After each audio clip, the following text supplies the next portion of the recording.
The heavy snowfall painted the mountain landscape in pristine white as James Mitchell's black Ford Explorer made its way up the winding road to Pine Ridge Resort.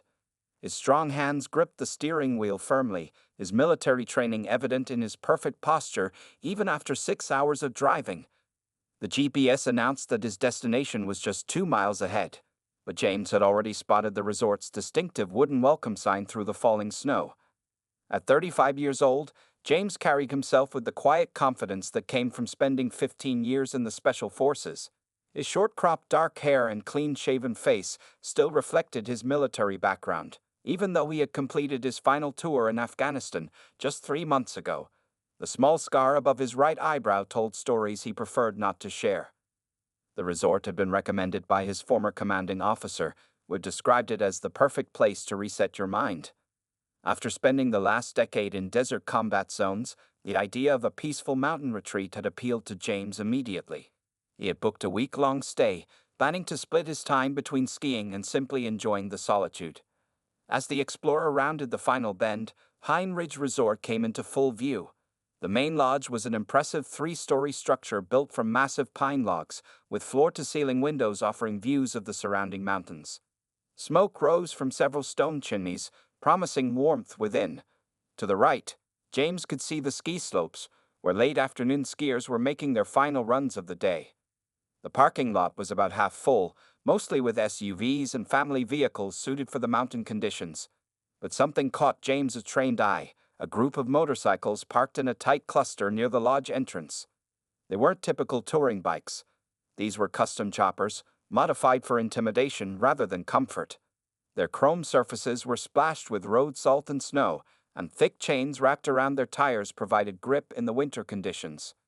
James pulled into an empty spot away from the other vehicles, a habit formed from years of maintaining tactical awareness. As he gathered his duffel bag and ski equipment from the trunk, he noticed small details about the motorcycles that most people would miss. The bikes had custom modifications that spoke of serious money, but they also showed signs of recent long-distance travel.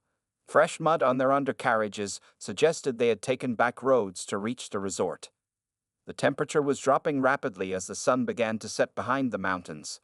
James's breath formed small clouds in the cold air as he walked toward the lodge entrance. The heavy wooden doors opened to reveal a warm, welcoming interior with a massive stone fireplace dominating the central lobby.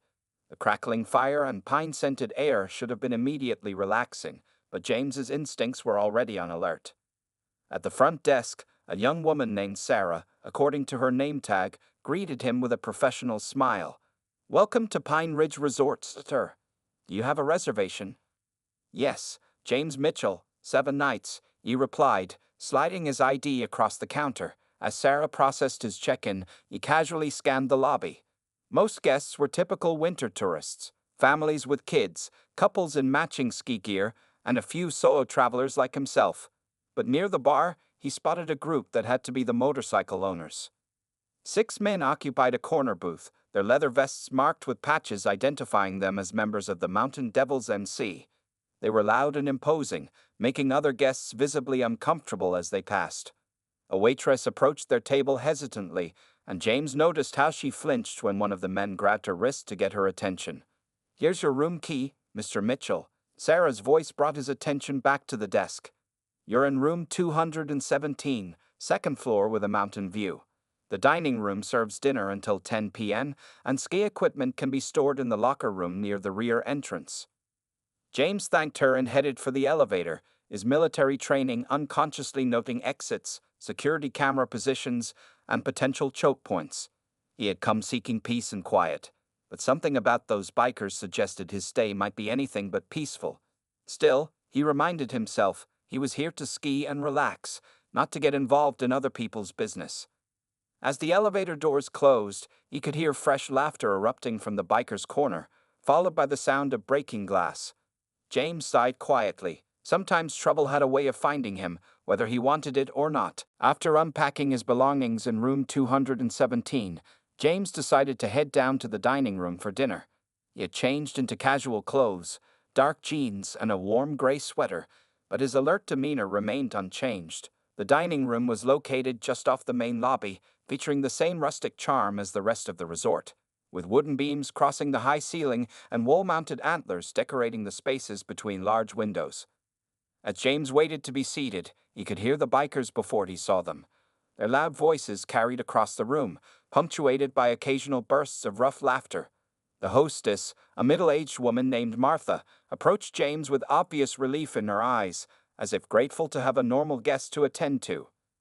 "Table for one, sir?" she asked, gathering a menu. Her hands trembled slightly as she led him to a corner table that offered a good view of the entire room. James noticed she had a forming bruise on her wrist, likely from someone grabbing her too roughly. From his position, James had a clear view of the bikers' table. There were 8 of them now, 2 more having joined the original 6 he'd seen earlier. Their leather vests were adorned with patches showing a red devil riding a motorcycle through flames, the mark of the Mountain Devil's MC. Empty beer bottles cluttered their table, and a nervous young waiter was bringing them another round. The largest of the group, a man with a shaved head and a beard streaked with gray, seemed to be their leader. The others called him Snake, and his every movement commanded their attention. He wore multiple rings on his fingers and had a chain wrapped around his right fist, a makeshift weapon poorly disguised as jewelry. As James studied his menu, a commotion broke out at the bikers' table. An elderly couple had been walking past, and the woman's purse had accidentally brushed against one of the bikers' chairs.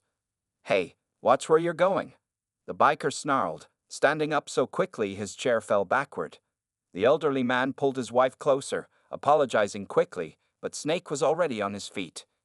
"Seems like some folks here need to learn some respect," Snake said, his voice carrying across the now quiet dining room. He stepped closer to the couple, using his size to intimidate them. "Maybe we should teach them." James set his menu down slowly, his muscles tensing. But before the situation could escalate further, the restaurant manager hurried over. He was a short man with thinning hair, and despite his obvious fear, he tried to defuse the situation. "Please, gentlemen," the manager said, his voice wavering slightly. "We don't want any trouble. Your meals tonight will be on the house." Snake stared at the elderly couple for a long moment before breaking into a harsh laugh. "You hear that, boys? Free dinner." He turned to the manager, jabbing a finger into his chest. "Bring us your best steaks, and keep the beer coming." The elderly couple hurried away, and other diners tried to focus on their meals, but the tension in the room remained high.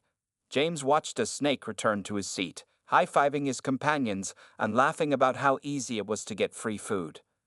The young waiter assigned to James's table approached nervously, trying to maintain his professional demeanor. "Good evening, sir. Can I start you with something to drink?" "Just water," James replied, keeping his voice calm and friendly. He could see how stressed the waiter was, his collar damp with nervous sweat. "And I'll have the grilled salmon." As the waiter walked away, James heard more commotion from the bikers' table. They were now harassing a young family, making inappropriate comments about the mother while the father tried to shield his children. The manager had disappeared, probably to call the police, but James knew that law enforcement was at least an hour away from this remote location. Snake caught James watching them and held his gaze for a moment. James didn't look away, but he didn't challenge either. He simply observed, his face neutral, his posture relaxed but ready. Snake's eyes narrowed slightly before he turned back to his group, but James could tell he had just been marked as someone to watch. The evening continued with more incidents, dropped plates that brought cheers from the bikers, crying children, and increasingly frightened staff. James ate his meal slowly, gathering information. He counted weapons, chains, brass knuckles poorly hidden in pockets, and at least 2 concealed knives. He noted alliances within the group and heard snippets of conversation about their plans to stay for several days. As James finished his meal, he knew that simply keeping to himself might not be an option for long. The Mountain Devils were like a storm cloud over the resort, and sooner or later, that storm would break. The next morning arrived with fresh snowfall and clear skies, perfect skiing conditions. James woke up early, his military habits unchanged by civilian life. He was dressed and ready by 7 a.m., his ski equipment carefully checked and prepared. The dining room was peaceful at this hour, with only a few early risers having breakfast. The bikers were nowhere to be seen, probably sleeping off their previous night's activities. After a quick breakfast of oatmeal and coffee, James made his way to the ski lift area. The morning air was crisp and cold, his breath forming small clouds as he walked. Other guests were starting to arrive, mostly families with excited children eager to hit the slopes. The scene was exactly what he had hoped for when booking this vacation, until he heard the familiar rough voices approaching from behind. The mountain devils had emerged, and they weren't nursing hangovers as James had assumed. Snake led his group toward the ski lift, all of them wearing expensive ski gear that looked newly purchased. James noticed they had expanded their numbers. There were now 12 of them, filling the entire lift line area with their presence. "Move aside, folks," Snake shouted, pushing past a group of waiting families. "We got first runs to make." His gang followed, shoving people out of their way and cutting to the front of the line. The lift operator, a young man probably in his early 20s, tried to intervene. "Sir, there's a line," he started to say, but quickly fell silent when one of the bikers stepped close to him, cracking his knuckles meaningfully. James watched as the bikers took over the lift, refusing to share chairs with other guests, forcing everyone to wait longer in the cold. Parents held their children close, some deciding to leave rather than deal with the intimidation. The scene was destroying what should have been a perfect skiing morning. An elderly man in a blue ski jacket finally spoke up. He was tall and thin, probably in his 70s, with the kind of weathered face that suggested he'd been skiing these slopes for decades. "Now ski gear," he said, his voice firm despite his age. "There are children waiting in the cold. You can't just—" He never finished his sentence. Two of the bikers grabbed him by his jacket and shoved him backward. The old man fell hard into the snow, his skis tangling beneath him. Several people gasped, but no one moved to help, no one except James. Moving quickly but calmly, James reached the fallen man's side. He helped him sit up, checking for injuries with practiced ease. "Are you all right, sir?" he asked quietly, noting the man's embarrassment and anger. "Been skiing these slopes for 40 years, the old man muttered, accepting James's help to stand. "Never seen anything like this." The bikers laughed, high-fiving each other as if pushing down an elderly man was some kind of achievement. Snake caught James's eye again, this time with a more direct challenge in his gaze. "Got something to say, pretty boy," he called out. James made sure the elderly man was steady on his feet before turning to face Snake. His face remained neutral, his posture relaxed but ready, a stance that would have warned anyone with military experience that they were dealing with a dangerous man. But the bikers didn't notice these subtle signs. "Just helping someone up," James replied calmly, his voice carrying clearly despite its quietness. "No need for anyone to get hurt." Snake's eyes narrowed at the implied warning in those last words, but before he could respond, the resort's manager arrived with 2 security guards. They were young and obviously out of their depth, but their presence was enough to temporarily deflate the situation. "Is there a problem here?" the manager asked, trying to sound authoritative despite his obvious nervousness. "No problem," Snake replied with a mocking smile. "Just enjoying our ski vacation, right, boys?" The bikers laughed and returned to monopolizing the ski lift, while the security guards stood helplessly by. James helped the elderly man collect his scattered equipment, learning that his name was Frank and he was a local who had been skiing at Pine Ridge since it opened. "The police station is an hour away," Frank told James quietly, "and these thugs know it. They've been getting worse since they arrived, and the staff can't handle them." James nodded, saying nothing but taking in the information. He watched as the bikers continued to harass other guests, his trained mind already analyzing patterns in their behavior, noting weaknesses in their group dynamics, and cataloging potential threats. He had come here for peace, but his special forces training was telling him that peace might require action first. The sun had set behind the mountains, leaving the resort in deepening twilight. After the morning's confrontation at the ski lift, James had spent the day skiing on the far slopes, keeping his distance from the bikers while staying alert to their movements. Now, as he walked back to the lodge from the equipment storage room, the parking lot's lights cast long shadows across the fresh snow. The temperature had dropped sharply, and his breath formed thick clouds in the frigid air. The parking lot was mostly empty, with only a few cars belonging to resort staff still present. The bikers' motorcycles gleamed under the harsh fluorescent lights, their chrome surfaces covered in a thin layer of frost. That's when he heard it, a scream, quickly muffled, coming from the far corner of the parking lot. James's body responded before his mind could process, his muscles tensing and his senses sharpening, the combat instincts of 15 years in special forces kicking in automatically. He moved silently through the shadows, his boots making no sound in the fresh snow. As he rounded a large SUV, he saw them. 3 of the mountain devils had surrounded Sarah, the young woman from the front desk. She was backed against her car, her keys dropped in the snow, her face pale with fear. Snake was there, along with 2 others James had heard called Razor and Diesel. "Please," Sarah was saying, her voice trembling. "I just want to go home." "Come on, sweetheart," Snake said, moving closer. "We just want to show you a good time. Maybe take you for a ride on our bikes." He reached for her face, but Sarah turned away, pulling out her phone. Snake's hand shot out, grabbing her wrist roughly and squeezing until she dropped the phone. It fell into the snow with a soft thud. "That's not very friendly," he growled. "We don't like unfriendly people." Razor and Diesel laughed, moving to block any escape route Sarah might have taken. They were so focused on their prey that they didn't notice James' approach until he spoke. "Let her go." His voice was quiet but carried the unmistakable tone of command, the voice of a man used to being obeyed. The 3 bikers turned, surprise quickly turning to amusement on their faces. Snake kept his grip on Sarah's wrist, but turned to face James fully. "Well, look who it is. The hero from the ski lift," Snake sneered. "This is a private conversation. Walk away while you still can." James took 1 step forward, his movements measured and controlled. "Last chance," he said calmly. "Let her go and leave.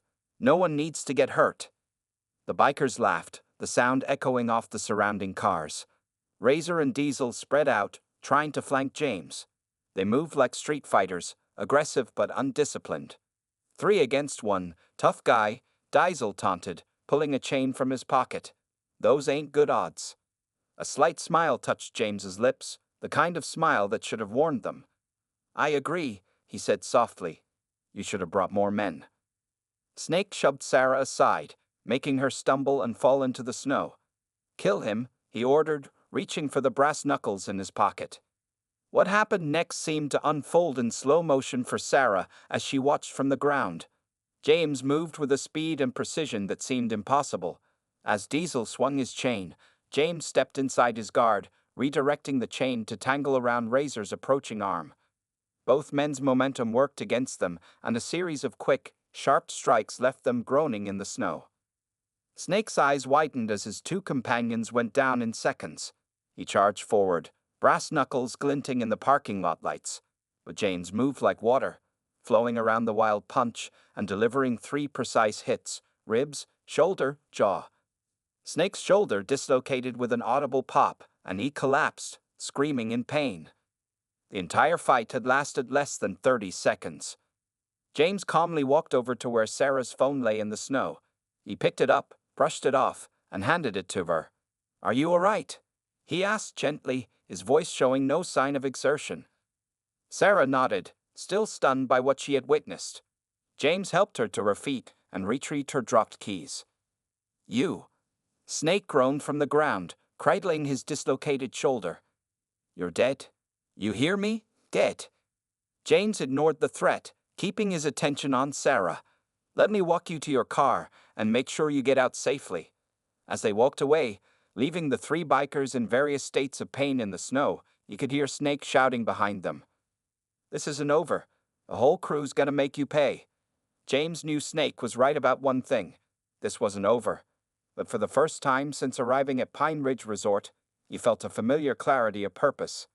These men had brought violence to a peaceful place, and they had just learned the first lesson about picking the wrong target. After making sure Sarah drove away safely, James walked back through the parking lot.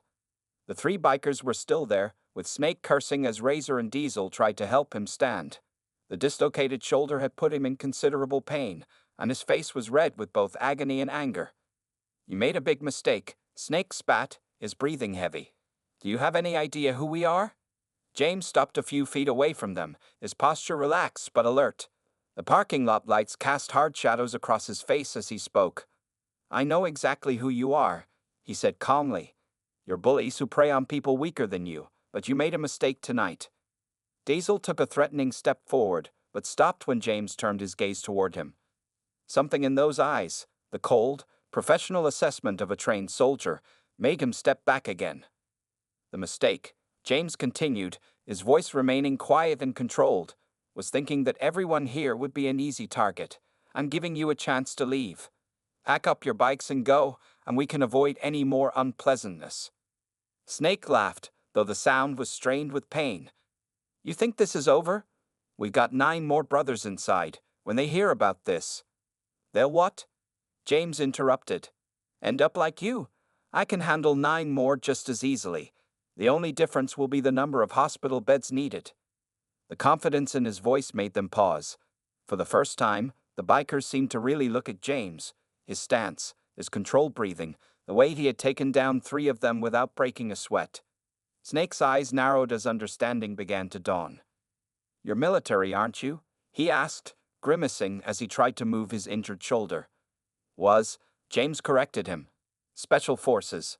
15 years. I came here for peace and quiet, but I'm perfectly comfortable with whatever you choose to make this. A small crowd had gathered near the lodge entrance, watching from a safe distance. Among them was Frank, the elderly skier from that morning, who wore a satisfied smile as he watched the scene unfold. Razor, sporting a bloody nose and what would soon be a spectacular black eye, tugged at Snake's good arm. Maybe we should. Shut up. Snake snapped at him. He turned back to James, his face twisted with rage and humiliation. This is our territory now. We're not going anywhere. And when my shoulder's fixed, you're going to regret ever touching me. James shook his head slightly, almost sadly. Your shoulder is an easy fix, he said. I can put it back in place right now if you want. But your attitude, that's going to get you hurt a lot worse if you don't change it. To everyone's surprise, James stepped forward and reached for Snake's injured arm. The other bikers moved to stop him, but Snake waved them back, curiosity overtaking his anger for a moment. With quick, professional movements, James manipulated the arm. There was a sharp pop, and Snake's shoulder slid back into its socket. The biker leader gasped, then moved his arm experimentally, finding the worst of the pain had subsided. That's the only free help you get, James said, stepping back. Next time won't be so gentle. Think carefully about your next move. He turned and walked toward the lodge entrance, his back straight, his steps measured. He could feel the bikers' eyes on him, but knew they wouldn't try anything right now. They had underestimated him once. They wouldn't make that mistake again. As he passed the gathered crowd, Frank gave him a small nod of approval. The resort manager looked both grateful and terrified, probably worried about what this confrontation would mean for his business. Inside the lodge, James could hear the whispers spreading. Word of the parking lot incident was already circulating, growing with each retelling. He knew the next move belonged to the Mountain Devils. They could either take his warning and leave, or they could escalate the situation. Based on Snake's character and the gang's reputation, James was pretty sure he knew which choice they would make. As he headed to his room, he began mentally preparing for what would likely be a very interesting next few days at Pine Ridge Resort. The next morning dawned cold and gray, with heavy clouds threatening more snow. James woke before sunrise, his internal clock still running on military time. He had spent the night in light sleep, aware of any sounds in the hallway outside his room. But the Mountain Devils had been unusually quiet after the parking lot incident. After a quick shower and change of clothes, James headed out for an early morning ski run. The slopes would be nearly empty at this hour, and he needed to clear his head. As he walked through the lobby, he noticed Sarah wasn't at the front desk. Instead, an older man was there, looking nervous as he checked in early arrivals. The equipment room was dark when James entered, but he could tell immediately that something was wrong. His skis, which he had carefully stored the night before, were missing from their rack. In their place was a piece of paper with crude writing. Outside now. James stood still for a moment, listening. The morning was quiet, too quiet. No sound of early skiers, no staff vehicles in the parking lot, no usual morning activity. He walked to the window and looked out at the parking lot. In the dim pre-dawn light, he could see them waiting. All 12 members of the Mountain Devils stood in a loose circle in the empty parking lot. Snake was in front, his injured shoulder apparently good enough for him to hold a heavy chain. The other bikers were armed with various weapons. Brass knuckles, steel pipes, and what looked like a few knife handles glinting in the early light. James watched them for a full minute, noting their positions and chosen weapons. His face showed no emotion as he removed his ski jacket and placed it carefully on a nearby bench. Underneath, he wore a simple black thermal shirt that allowed free movement. He did a few quick stretches, his muscles loose and ready. As he pushed open the door and walked into the cold morning air, Snake's voice carried across the parking lot. "Look who finally decided to join us, boys.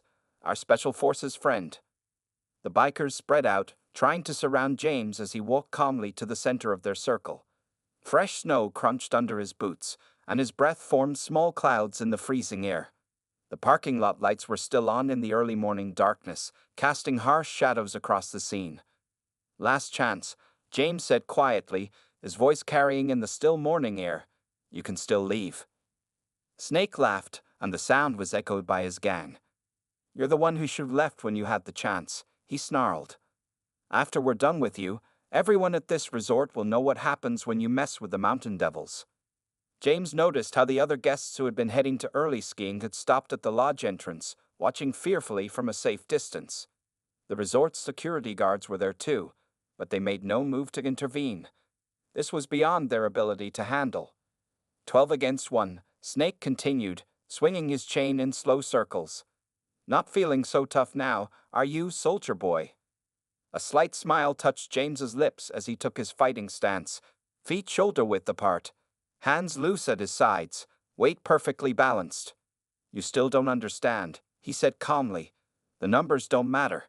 None of you have real training. You're just bullies with weapons you barely know how to use." Snake's face turned red with rage.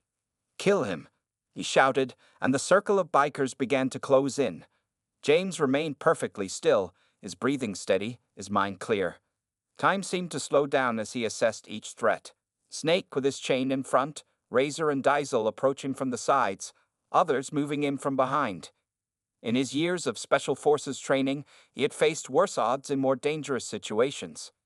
The first rays of sunrise began to peek over the mountain peaks as Snake raised his chain to strike. The metal links whistled through the cold morning air, and the final confrontation at Pine Ridge Resort began. Snake's chain cut through the cold morning air, aiming for James's head. But James wasn't there anymore. He moved like water, flowing under the chain while stepping forward. His right hand grabbed Snake's chain-wielding arm, and his left delivered 3 quick strikes to pressure points. The chain fell from Snake's suddenly numb fingers, landing softly in the snow. Before the other bikers could react, James used Snake's own momentum to throw him into 2 others who were charging from behind. All 3 went down in a tangle of limbs on the icy pavement. The remaining 9 bikers attacked at once, their weapons glinting in the early morning light. Razor came in swinging a steel pipe, while Diesel tried to grab James from behind. James stepped between them, letting Diesel's charge carry him forward. A quick elbow strike to Diesel's solar plexus drove the air from his lungs, while James simultaneously kicked up to the side, catching Razor's knee. Both men went down hard. The snow-covered parking lot became a battlefield, but not the kind the Mountain Devils had expected. Their numbers, which should have been their advantage, became their weakness. In the slippery conditions, they kept getting in each other's way. James used this confusion perfectly, positioning himself so that the bikers had to be careful not to hit each other. A biker with a skull tattooed on his neck swung brass knuckles at James's face. James caught the man's wrist, twisted, and used him as a shield against 2 others who were charging in. 3 more bikers went down in a heap. Every move James made was efficient, each strike precise. This wasn't street fighting. This was professional combat training in action. "He's just one man," Snake shouted, struggling to his feet. "Surround him." But surrounding James proved impossible. He kept moving, never staying in one place long enough to be trapped. His boots found perfect traction on the icy ground where others slipped. Years of combat training had taught him how to fight in any conditions. A tall biker managed to grab James's thermal shirt from behind. James dropped and rolled, using the man's grip against him. The biker flew forward, his own strength betraying him, and crashed into a parked car's side mirror. The sound of breaking glass joined the symphony of groans and cursing that filled the morning air. 4 bikers tried to rush James at once, coming from different directions. James spun into their midst, his movements so fast they seemed like a blur. Elbows, knees, palm strikes, and swift kicks found vulnerable points with surgical precision. Within seconds, all 4 were on the ground, clutching various injuries. Snake, seeing his crew being systematically taken apart, pulled a hidden knife from his boot. "Die!" he screamed, charging forward with the blade. James sidestepped the wild thrust easily. His left hand caught Snake's knife hand, while his right delivered a sharp strike to the nerve cluster in Snake's elbow. The knife dropped into James' waiting hand.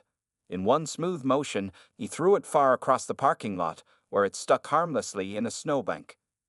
"Stay down," James advised calmly, his breathing still controlled despite the intensity of the fight. "You're only making this worse for yourselves." But the bikers didn't listen. The remaining few who could still stand made one last desperate rush. James met them with the same efficient, professional response. A sweep took out one man's legs, while an open palm strike sent another stumbling backward. A quick series of strikes to pressure points left the last attacker unable to move his arms. The entire fight had lasted less than 3 minutes. In the growing morning light, 12 members of the Mountain Devils lay scattered across the snowy parking lot. Some were unconscious, others groaning in pain. None were seriously injured. James had been careful about that, but all were thoroughly defeated. James stood in the center of the scene, his thermal shirt barely wrinkled, his breathing steady. He looked at Snake, who was trying to push himself up from the snow with shaking arms. "The fight is over," James said quietly. "I suggest you all leave this resort as soon as you can stand. Next time, I won't be so gentle." The gathered crowd at the lodge entrance, which had grown larger during the fight, broke into spontaneous applause. James ignored it, walking calmly through the fallen bikers toward the lodge. He had seen enough combat to know that celebration was never appropriate after violence, even necessary violence. As he passed Snake, he paused for a moment. "Get your men medical attention if they need it," he said. "But make sure they understand. Pine Ridge Resort is off-limits to the Mountain Devils from now on." 2 hours after the fight, the parking lot of Pine Ridge Resort had returned to normal, except for the deep tracks in the snow where the confrontation had taken place. The Mountain Devils, those who could ride, had left on their motorcycles, the sound of their engines fading into the distance. A few who were more seriously bruised had been taken to the nearest hospital by local police, who had finally arrived an hour after everything was over. James sat in the lodge's main restaurant, drinking coffee and looking out at the mountains through the large windows. The morning sun had fully risen now, making the fresh snow sparkle like diamonds. Sarah, back at work at the front desk, had brought in the coffee herself, along with a plate of breakfast she insisted was on the house. "Mr. Mitchell," a voice called from behind him. James turned to see the resort owner, Mr. Thompson, approaching his table. He was a short man in his 50s, wearing an expensive ski sweater and looking both relieved and concerned. "Please join me," James said, gesturing to the empty chair across from him. The owner sat down, fidgeting with his coffee cup nervously. "I want to thank you for what you did," Mr. Thompson began. "Those men, they were destroying my resort's reputation. Families were checking out early, staff were threatening to quit. But I'm also worried about retaliation. The Mountain Devils had a bad reputation in this area." James took another sip of his coffee before responding. "They won't be back," he said with quiet confidence. "Groups like that only understand one thing: strength. They've learned that this place isn't worth the trouble." As if to confirm his words, Sarah approached the table with a phone message. "The police just called," she told Mr. Thompson. "They found the Mountain Devils at the gas station 20 miles south. They're all heading back to their home territory. They told the police they're never coming back to Pine Ridge." Mr. Thompson's shoulders relaxed visibly at this news. He turned back to James with a warm smile. "Mr. Mitchell, I know you plan to stay for a week, but I'd like to offer you something. Pine Ridge Resort would be honored to have you as our permanent guest. Any time you want to come skiing, any time of year, your room will be free of charge." James started to protest, but Mr. Thompson held up his hand. "Please, I insist. What you did for us, for our guests and staff, it's worth far more than a few free rooms." Before James could respond, Frank, the elderly skier, approached their table. He was dressed in his ski gear, ready for a day on the slopes. "The lifts are running again," he announced cheerfully. "And I've never seen the staff so happy. Even the children are back out skiing." He turned to James with a knowing look. "Military?" James nodded. "Special Forces. 15 years. Frank's eyes lit up with recognition. "I thought so. The way you moved reminded me of my time in Vietnam. We could have used someone like you in my unit. He extended his hand to James. Thank you for bringing peace back to our mountain. Throughout the morning, other guests stopped by James's table, parents with their children, elderly couples, young staff members. Each wanted to thank him in their own way. Some brought coffee or snacks, others just wanted to shake his hand. The resort, which had been tense and fearful for days, was now filled with laughter and happy voices again. By afternoon, James was back on the slopes, doing what he had come here to do, skiing and finding peace in the mountain air. As he stood at the top of a run, looking out over the snow-covered peaks, he felt a sense of satisfaction. He had come to Pine Ridge Resort seeking solitude, but instead had found a purpose, even if just for a few days. Beautiful day for skiing, a voice said beside him. It was Sarah, wrapped up warm in her ski gear, clearly on her break from work. Perfect day, James agreed, looking at the pristine slope before them. Race you to the bottom? She challenged with a bright smile. James couldn't help but smile back. The mountain devils were gone, the resort was safe, and the mountains were calling. Sometimes, he realized, peace comes not from avoiding conflict, but from standing up to protect it. You're on, he said, and they pushed off down the slope together, leaving twin trails in the fresh powder as they descended into the bright winter afternoon.